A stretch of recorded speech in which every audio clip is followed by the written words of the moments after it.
Coming up, Karl-Anthony Towns has the game of his life, and the Lakers lose again, and it was ugly. This is Locked On Now, NBA.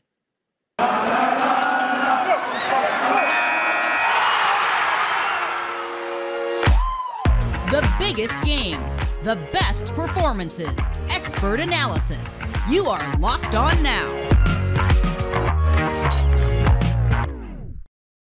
Welcome in. You're listening to Locked On Now NBA. I'm your host, Kainani Stevens. Thank you for making Locked On Now your first listen every single weekday. We've got local experts on the biggest stories on the hardwood, and all of those Locked On NBA hosts are here to help recap everything for you from Monday night. We're going to start out with Karl-Anthony Towns, who had one of the best quarters in recent memory, and he put together the best night so far of his career. He takes last night's best performance.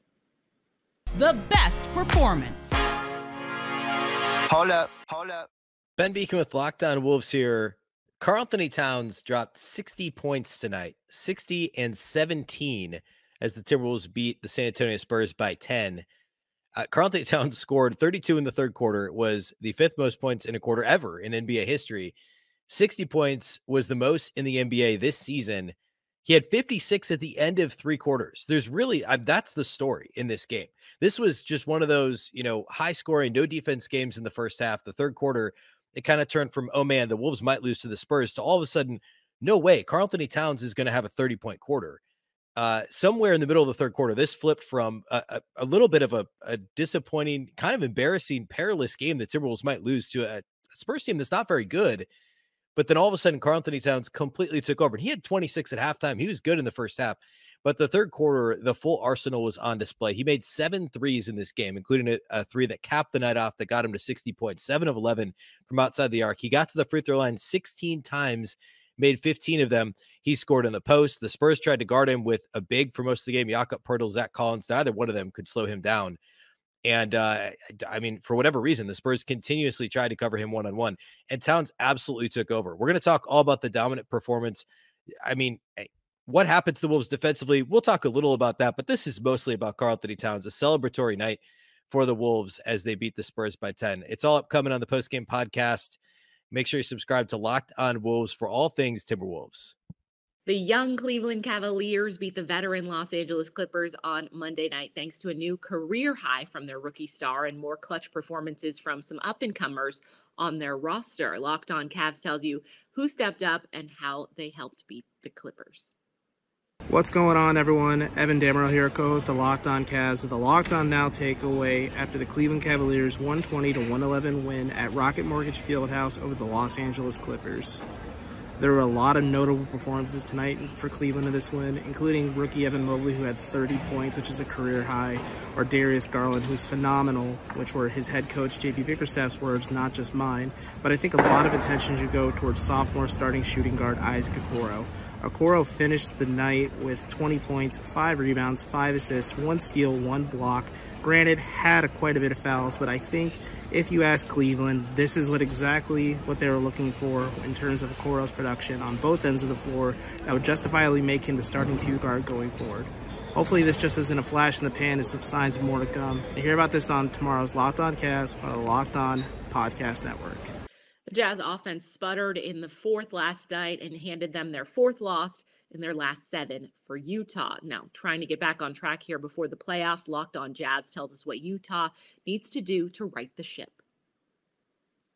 Drew Holiday's fourth quarter magic, too much for the Utah Jazz in a fabulous game at Vivint Arena as the Bucks win their 7th of 8 and the Jazz fall to the Bucks. David Locke of Locked On Jazz. The Utah Jazz hit 10 first quarter 3-point shots, but cold second and fourth quarter shooting, going 5 of 20 in the second quarter and 6 of 20 in the fourth quarter, prevented them from a victory against the NBA champion Milwaukee Bucks. Donovan Mitchell goes 1 of 8 in the fourth quarter. He goes 3 of 15 in the second half on his way to a 10 of 32 shooting night as the Jazz played without Bojan Bogdanovic, their other 20-point-a-game scorer. Giannis had 30, and Drew Holiday was the fourth quarter hero with 11 fourth quarter points for the Bucks. Jazz will play the Chicago Bulls next as the Bucks now moving to second in the East. For more on this, go to Locked On Jazz on the Locked On Podcast Network.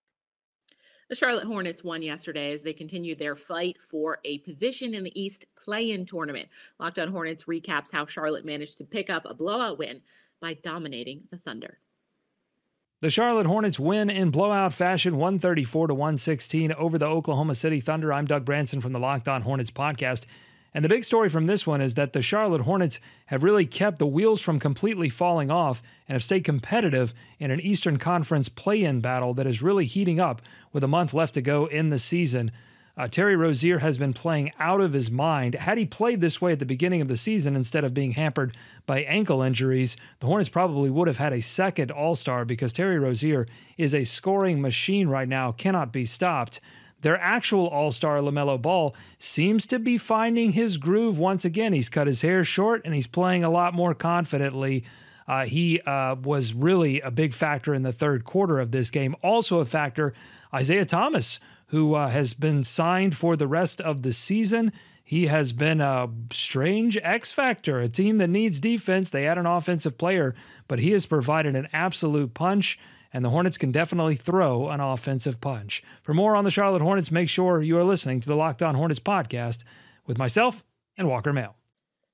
The Lakers lost again, this time in LA to the Raptors after they scored just 12 points in the first quarter. It's not looking good for LeBron, and Los Angeles and Locked On Lakers is trying to figure out a solution to the problem.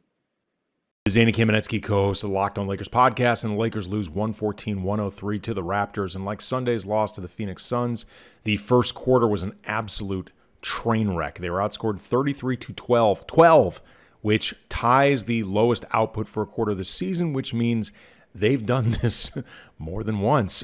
They shot 12% from the field, 0 for 13 from behind the arc, meaning they had a higher number of missed threes than actual points in the first quarter. Bit of a fourth quarter fake comeback. We've seen this before, very loosey with the football. And in the end, they ended up losing by double digits to a Raptors team that shot just 41% overall, rounding up, 27% from behind the arc, and missed 10 free throws. So, yikes. In its own right, that's actually kind of an impressive achievement. A lot more to get into, so make sure that you're subscribing to the Locked On Lakers YouTube channel and that you're making Locked On Lakers your first listen wherever you get your podcasts. That's going to do it for this edition of Locked On Now NBA. Thank you for making Locked On Now your first listen every single weekday. Make sure you check out Locked On NBA and your team's Locked On podcast as well. I'm Kainani Stevens. This has been Locked On Now.